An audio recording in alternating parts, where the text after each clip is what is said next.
آپ اسپیشل تیاری کرتے ہیں. کچھ مہمان ایسے ہوتے ہیں جن کے آنے کے لیے انتظار ہوتا ہے, یقین نہیں آتا وہ ہمارے گھر آ رہے ہیں. بندہ گھر بھی سجاتا ہے, صفائی بھی کرتا ہے, خوشبو بھی لگاتا ہے, اچھے اچھے کھانے بناتا ہے. مہمان کی تیاری ہے نا. تو رمضان یہ رب کی طرف سے ہمارے لیے مہمان آ رہا ہے, ہماری بخشش کروانے آ رہا ہے. ہمیں اپنے آپ کو سجانا ہے, اپنے کردار کو سجانا ہے. اپنی صحت کا بھی اس لیے خیال رکھو کہ میں اب ایسے الٹے سیدھے کھانے نہ کھاؤں رمضان سے پہلے. پتہ ہے جس کی شادی ہونے والی ہوتی ہے تو دولہے کو لوگ کہتے ہیں بھائی ذرا خیال رکھنا, شادی والے دن ہی بیمار مت ہو جانا.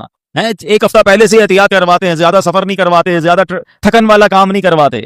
تو کیا ہی اچھا ہو کہ ماہ رمضان سے پہلے ہم اپنی صحت کا خیال رکھیں, تھوڑا سا ریسٹ کریں. مجھے روزے رکھنے ہیں, مجھے انشاءاللہ تراویاں پڑھنی ہیں. اپنے کام کاج کو ماڈیفائی کریں. آپ بہت بیزی رہتے ہیں کاروبار میں, نوکری میں, تو کوشش کریں کہ کوئی ایسی ترتیب بنائے کہ میرا کچھ کام کم ہو جائے تاکہ میں روزے رکھ سکوں, میں عبادت کر سکوں. ساری زندگی پڑی ہے کام کرنے کے لیے.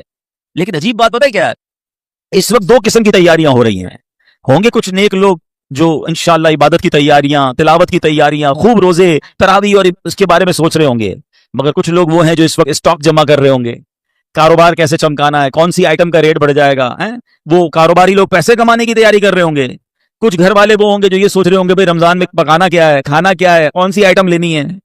رمضان کھانے پینے کے لیے نہیں آتا. اچھا ویسے بڑی عجیب بات ہے, ذرا سوچیں آپ کہ ماہ رمضان میں ہم روزے رکھتے ہیں, لاجیکلی تو سمجھ یہ آتا ہے کہ ہمارا وزن ٹھیک تھوڑا کم ہو جانا چاہیے, ہم تھوڑے سمارٹ ہو جائیں.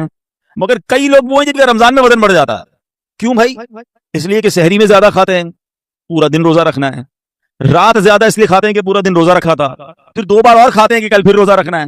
تو عام دنوں میں 2 بار کھاتے ہیں, رمضان میں 4-5 بار کھاتے ہیں. اور وہ کھاتے ہیں جو نہیں کھانا چاہیے. پورا سال جو چیز نہیں کھاتے وہ رمضان میں کھاتے ہیں, پھر موٹے ہو جاتے ہیں, طبیعت خراب ہو جاتی ہے, گلے خراب ہو جاتے ہیں. نہیں, ماہ رمضان تو کم کھانے کا مہینہ ہے, فریش ہونے کا مہینہ ہے. لیکن ہمارے یہاں تو فیسٹیول, اگر میں کہوں کسی کو کہ کسی غیر مسلم کو اگر رمضان میں دورہ کرا دیا جائے پاکستان کے مختلف شہروں کا اور کہیں بتاؤ کیا کیا آپ نے دیکھا, تو کہے گا لگتا ہے مسلمانوں کا کوئی کھانے پینے کا تہوار آ رہا ہے. کہ میں جس مٹھائی کی دکان پہ گیا وہ رش تھا, جس پکوڑے کی دکان پہ گیا وہ لائنیں لگی ہوئی تھی افطار سے پہلے, اور بورڈ لگے ہوئے تھے سحری آفر, افطار آفر. تو لگتا ہے مسلمانوں کا کوئی کھانے پینے کا سالانہ تہوار آتا ہے. کتنی عجیب بات ہے یار, جس مہینے میں پورا دن کھانے پینے سے رکنا ہے اس مہینے میں سارا دن رات کھانے پینے کی باتیں ہو رہی ہوتی ہیں. مجھے بتائیں نا, ہم دوست آپس میں ملتے ہیں کیا بات کرتے ہیں, یار سناؤ آج سحری کہاں کرنی ہے, اچھا بھائی افطار کہاں کرنا ہے, رات کدھر چلنا ہے کھانے کے لیے. ارے بھائی یہ بات کون کرے گا, تراویح کدھر پڑھنی ہے, آج تلاوت کدھر کرنی ہے, تہجد کہاں پڑھنی ہے, علم دین کی محفل کدھر سجی ہوئی ہے, ذکر و اذکار میں آج بیٹھ کے کدھر کرنا ہے, آج مل کے اللہ کی بارگاہ میں گر گڑا کر دعائیں کہاں کرنی, یہ گفتگو کیوں نہیں ہوتی. ماہ رمضان تو نیکیوں کا اجر بڑھا دیا گیا, مگر دماغ میں ایک ہی بات گھوم رہی ہوتی ہے, یا دوسری آج کل کھیل کود شروع ہو گیا رمضان میں. ایسا نہ کریں. ماہ رمضان کے کیسے کیسے فضائل ہیں ذرا سنیے گا. معراج شریف کی روایات میں ہے, معراج کے دولہ مکی مدنی مصطفیٰ صلی اللہ تعالی علیہ وسلم نے سدرۃ المنتہا کے قریب ایک فرشتہ دیکھا. آپ فرماتے لم ار مثلہ, لم ارا مثلہ, یعنی ایسا نرالا فرشتہ میں نے کبھی نہیں دیکھا. نبی پاک فرما رہے ہیں. تو آپ فرماتے ہیں کہ میں نے ایسا نرالا فرشتہ تو کبھی نہیں دیکھا تھا. یہ جب تسبیح کرتا تھا تو اس کی ایسی خوبصورت آواز تھی کہ اس آواز سے عرش بھی جھوم اٹھتا تھا. میں نے جبرائیل سے پوچھا ایو خلقی ھذا, اے جبرائیل یہ کون سی مخلوق ہے. عرض کی حضور یہ ایک فرشتہ ہے جو حضرت آدم علیہ السلام سے 2000 سال پہلے پیدا کیا گیا تھا. میں نے پوچھا اس سے پہلے یہ کہاں تھا. عرض کیا اللہ پاک نے عرش کے نیچے جنت میں ایک جگہ بنائی ہے, یہ وہیں ہوتا ہے. حضور آج آپ کے دیدار کے لیے حاضر ہوا ہے.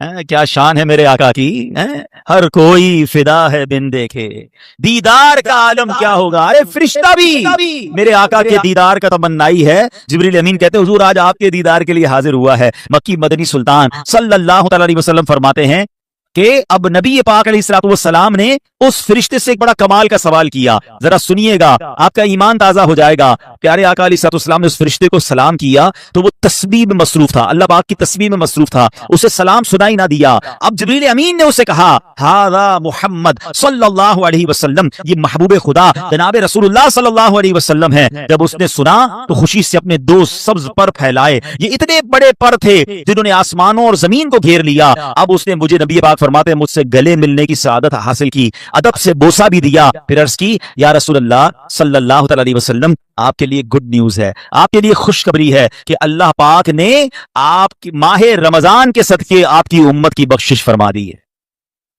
اس فرشتے نے نبی پاک کو خوشخبری عرض کی کہ حضور آپ کی امت کو اللہ نے ماہ رمضان کے صدقے بخش دیا ہے۔ سبحان اللہ۔ نبی ہاشمی صلی اللہ علیہ وسلم مزید فرماتے ہیں اس فرشتے کے سامنے 2 صندوق رکھے ہوئے تھے جن پر ہزاروں تالے لگائے ہوئے تھے۔ میں نے پوچھا ان صندوقوں میں کیا ہے؟ اس فرشتے نے عرض کی ان صندوقوں میں آپ کی امت کے روزہ داروں کے لیے جہنم سے آزادی کے پروانے ہیں۔ ہائے ہائے، ہماری آمد ہماری مغفرت کا انتظام پہلے ہی رب نے فرما دیا ہے۔ کاش ہم ماہ رمضان کے قدردار بن جائیں۔ اے گناہگاروں، تمہاری سمجھ لو بات بن آئی ہے، عاصیوں کی مغفرت کا لے کر آیا ہے پیام۔ جھوم جاؤ مجرموں، رمضان ماہ غفران ہے۔ بھائیوں بہنوں، کرو سب نیکیوں پر نیکیاں، پڑ گئے دوزخ پہ تالے، قید میں شیطان ہے۔ اللہ اکبر۔ تو اے میرے پیارے اسلامی بھائیوں، یہ اس قدر مبارک مہینہ ہے کہ اللہ کریم اس مہینے میں رحمتوں اور برکتوں کے دروازے کھول دیتا ہے۔ اس مہینے میں مغفرتوں کے انتظام ہو گئے ہیں۔ اللہ کرے کہ ہم ماہ رمضان کی قدر کرنے والے بن جائیں۔ رب عز و جل قرآن مجید میں اس ماہ مبارک کے بارے میں فرماتا ہے۔ ماہ رمضان کی آپ اہمیت کا اندازہ اس بات سے بھی لگائیں کہ پورے قرآن میں صرف ایک ہی مہینے کا ذکر ہے، اور وہ مہینہ کون سا ہے؟ وہ مہینہ ماہ رمضان ہے۔ اللہ قرآن میں فرماتا ہے بسم اللہ الرحمن الرحیم شہر رمضان الذی انزل فیہ